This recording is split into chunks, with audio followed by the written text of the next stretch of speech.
Halte 131, ne les craignez pas, mais craignez-moi.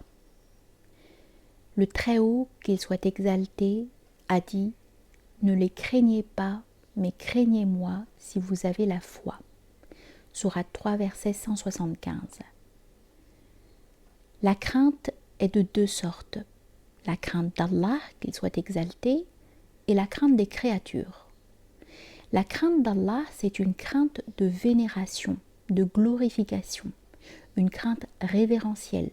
Selon l'expression, c'est comme si l'oiseau était au-dessus de leur tête.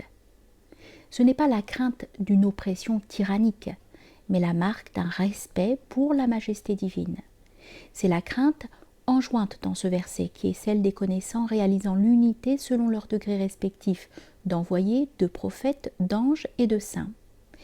Il s'agit de pure réalisation de l'unité, car quiconque le connaît sait qu'il ne craint que lui, étant donné que toutes choses en ce monde et dans l'au-delà ne sont que ses auto-révélations et ses manifestations. Ces êtres ne craignent qu'Allah, ils ne prennent garde qu'à Allah et ils ne se prémunissent que par Allah, pas par quelque chose d'autre. Il n'y a pas d'autre protection que celle-là dans la mesure où l'on ne se prémunit contre une chose que par elle-même. C'est ainsi qu'on ne se protège contre le fer du sabre, de la lance, de la lame, du poignard, que par le fer de l'armure. Aussi le Très-Haut, qu'il soit exalté, répète-t-il souvent « craignez Allah », autrement dit « ne craignez pas les autres, les créatures ».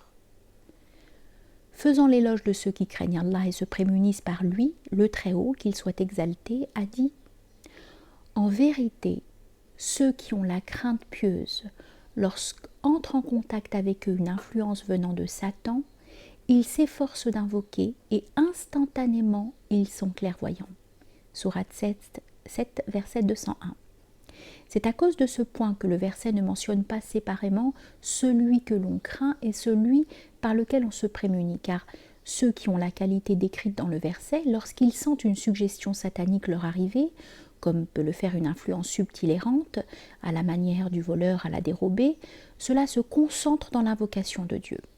Il est alors impossible qu'un tel invocateur, ayant conscience de la présence de Dieu, qu'il s'est efforcé de rechercher, soit perméable à la suggestion satanique.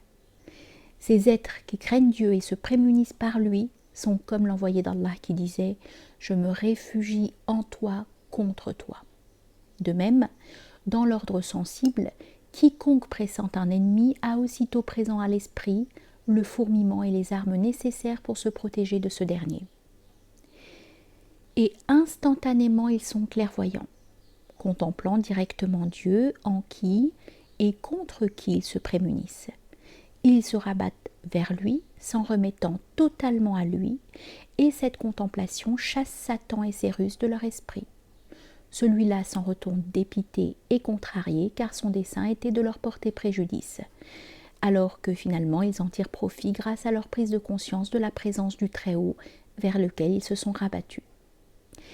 La deuxième sorte de crainte est celle qui est suscitée par les créations d'Allah, comme la crainte des ennemis, hommes ou djinns, la crainte de l'enfer et de ce qu'il contient, serpents, scorpions et autres sources de douleur, la crainte des fautes et transgressions et de toutes choses du même type dans l'ordre créé. Dans cette crainte, il n'y a nulle vénération et révérence. Celle-ci n'est en rien à voir avec la frayeur engendrée par le scorpion ou le serpent. Cette crainte est celle du commun des hommes de foi, les adorateurs, les ascètes, les êtres de vertu, tous ceux chez qui n'a pas disparu le voile de la dualité. Leur cœur demeure rempli de la vision duelle et ils craignent autre qu'Allah en chaque forme que Dieu leur fait apparaître comme nuisible et malfaisante. Ils se protègent donc de ce qui leur fait peur par des moyens créés équivalents, comme on se protège de l'ennemi par le château fort et les armes. Ils se prémunissent contre l'enfer avec ses serpents et tourments grâce au repentir, aux œuvres d'obéissance et de piété qui, selon eux, leur appartiennent et sont produites par eux. Ils font donc le jeûne, la prière, le pèlerinage, l'aumône, par leurs âmes individuelles et non par leur Seigneur. Ce n'est pas une crainte positive. C'est franche illusion et pure perte que de se reposer sur elle. Ne les craignez pas, mais craignez moi si vous avez la foi. Signifie donc, dès lors que vous êtes dans l'état séparatif de base causé par l'épaisseur du voile, vous avez la foi dans le sens commun du terme, et vous avez une vision duelle de Dieu et de la création où vous vous distinguez de Dieu en vous appuyant sur une réalité contingente et non sur la réalité éternelle de Dieu.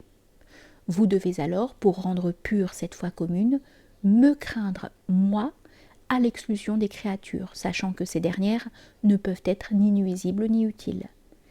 Il n'y a ni à craindre ni à espérer d'elles. De là, il faut comprendre aussi, si vous n'avez plus la foi, puisque vous bénéficiez d'une vision directe et d'une contemplation, on ne peut plus, en effet, dire que vous avez la foi, si ce n'est par façon de parler, puisque la foi consiste à croire quelqu'un d'autre, alors que maintenant vous avez dépassé ce stade pour accéder à la vision et à la contemplation directe de la propagation de la réalité divine dans toutes les existenciers, craint ou non, contemplation qui exclut toute localisation de Dieu et toute unification. Si vous n'avez plus cette foi, donc, vous devez craindre les créatures. Ainsi vous me craindrez à travers elles, car elles sont les supports de manifestation de mes noms, les autodéterminations de mes théophanies. En toute créature, il y a une face divine par laquelle elle est réellement active, alors que ce n'est pas le cas de sa forme sensible. C'est pourquoi l'homme qui a réalisé la vérité supérieure d'ailleurs au simple connaissant, dit que les choses causées le sont auprès des causes secondes et par elles. Si tu vois un connaissant qui craint un roi, un injuste, une bête féroce, un serpent, sache qu'il n'a pas peur de la forme créée, déterminée, illusoire. Il ne craint en fait que celui se servant de cette forme comme support de manifestation et qui n'est autre qu'un nom provoquant un dommage, un nom de vengeance ou un nom réducteur. Fais donc la distinction entre la crainte du commun et la crainte des connaissants, comme on distingue l'aveugle du clairvoyant.